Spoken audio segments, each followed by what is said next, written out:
i banchi con le rotelle. Questi non li ho invitati io, ma li ho chiesti per tutte le aule. Cosa c'è da capire? Forse che con le aule multimediali basta un tablet a scuola e non la cartella? Tutte le scusanti per non utilizzarle sono state variopinte da criticità dovute al consumismo.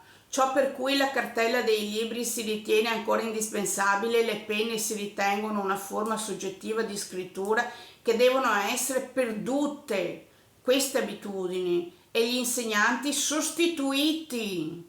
Ma ovvio, lo stipendio se non deve più esistere, la sostituzione con un sostentamento individuale delle persone che hanno facoltà istituzionali come i docenti, dove essere ugualmente direzionato per tutti questi che perdono il posto fisso e diventano a chiamata per ore e orario scolastici che dipendono dall'organizzazione mensile non più annuale.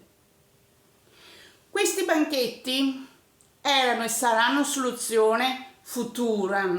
Le classi meno pesanti da pulire, più facili da spostare da parte degli ausiliari collaboratori scolastici. Con la lavagna luminosa, il tablet e un PC si può sviluppare scuola senza pesanti zaini dove 14-15 kg non devono più pesare sulle schiene dei bambini e tutti con ste cartelle.